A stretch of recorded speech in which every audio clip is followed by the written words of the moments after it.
Good morning, everyone. Another episode of the Focus Daily Show. I'd like to begin this episode like I begin all episodes by giving all praises due to the Most High and His Son, Jesus Christ. It's through them that I am being sent to the world with this truth as an opportunity for, as an opportunity for redemption and salvation for all. I've been doing this show almost a year, it seemed like, and I still get nervous every time that camera come on, so bear with me, but I feel like I'm getting a little better. All right, today we're speaking about the Dawes Act. The Lincoln era was completely ended. Then, with the introduction of Colonel Sanders, aka Walter Plecker, this new form of democratic/demonic government began to sweep the land. Their first act was to strip the indigenous people, or the children of God, aka the Afro-Americans, of their land rights. One of the initial tools used to strip them of their land rights, of their birthrights, became known as the Dawes Act. Today we're going to look a little bit into that, read a little bit like we do every show. Make it short and concise and to the point. Okay, the Dawes Act. Let's get to it.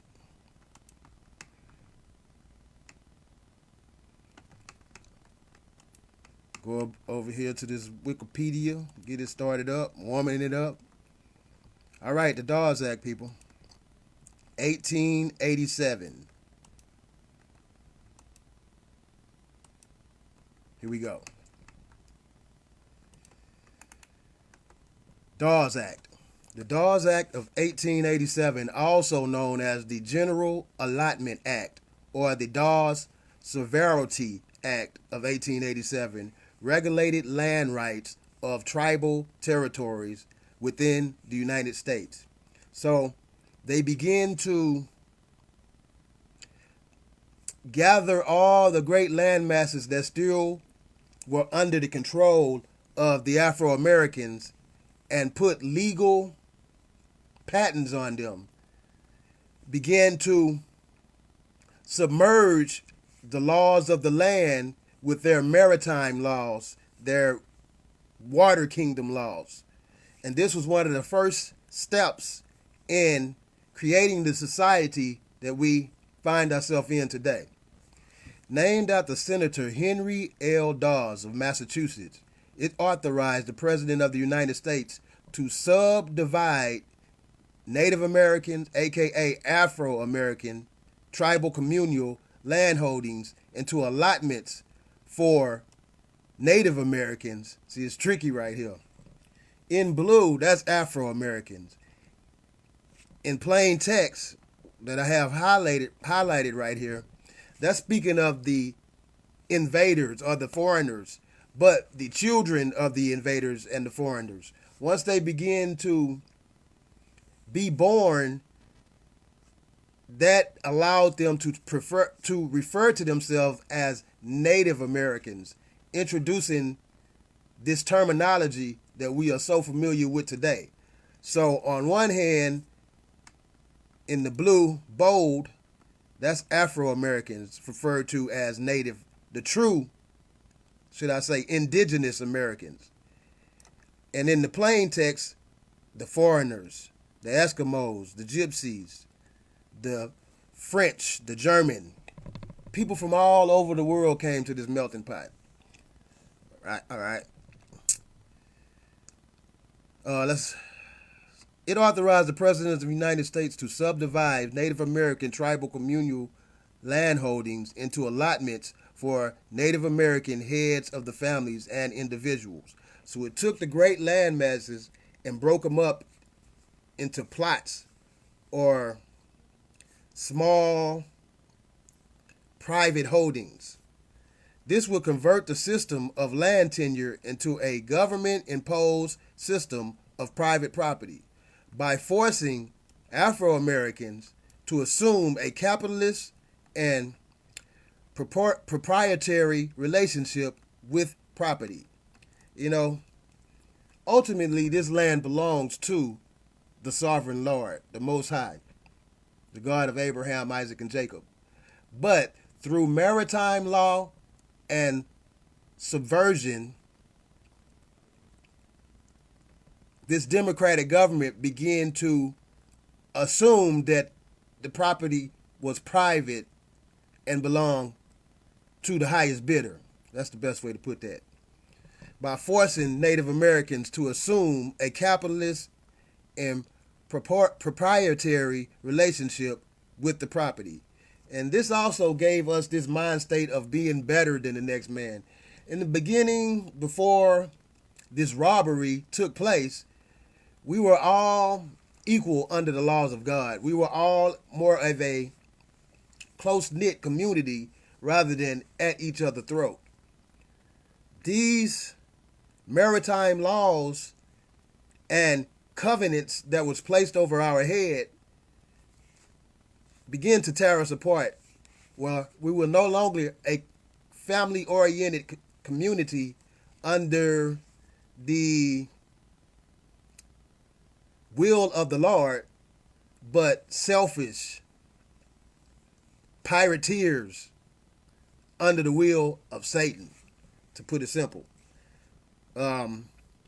So, once again, although I'm speaking about history and politics on the surface, underneath the surface, I'm actually speaking about how the children of God lost their sovereignty, how they fell from grace, and how they found how we/they find themselves in today's America. Let's go. Okay, assume a capitalist and every time I get to that word, proprietary relationship with property that did not previously exist in their culture. The act allowed tribes the option to sell the lands that remained after allotment to the federal government. Before private property could be dispensed, the government had to determine which Indians were eligible for allotment. Basically, what they were saying, they had to find individuals that was really willing to play ball, individuals that was really willing to speak for the community as a whole, and at the same time sell the community completely out. You know, this is around the time the boule began to form. We're going to get a little bit into that more later. Excuse me. My English is just on top of its game right now. Which propelled an official search for the federal definition of Indianness. Although the act was passed in 1887, the federal government implemented the Dawes Act on a tribe-by-tribe basis thereafter. For example, in 1895, Congress passed the Hunter Act, which administered Dawes among the Southern Ute. The nominal purpose of the act was to protect the property of natives as well as to compel their absorption into American mainstream. So there you have it right there. They came in, they convinced us that it would be better to align with their democratic, demonic ideologies rather than the laws of the land and the will of God, and immediately begin to Americanize the people. I have a lot going on in my head, and I'm trying to get it to how the Most High want it to be, quite frankly. And yeah, a little bit more. Native people who were deemed to be mixed blood were forced to accept U.S. citizenship. Citizenship under maritime laws. These are the slave boats. These are the boats that took us back into Egypt and made us bondsmen and bondswomen, if you're familiar with Deuteronomy. While others were detribalized, between 1887 and 1934, remember these dates. 1933 was when they officially completed their indoctrination of the Afro-Americans. Native Americans, Afro-Americans, lost control of about 100 million acres of land. United States has 1.9 billion acres of land. About 2/3 of the land base they held in 1887. As a result of the act, the loss of land and the breakup of traditional leadership and tribes produced negative cultural and social effects. Americanized us, turned us all into thugs and divas, which are demonic spirits, by the way. You Google into that. That have since prompted scholars to refer to the act as one of the most destructive United States policies for Afro-Americans in history. All right, let's get earlier I seen a little something about reclassification. Let's get into that a little bit. Okay. There you go right there.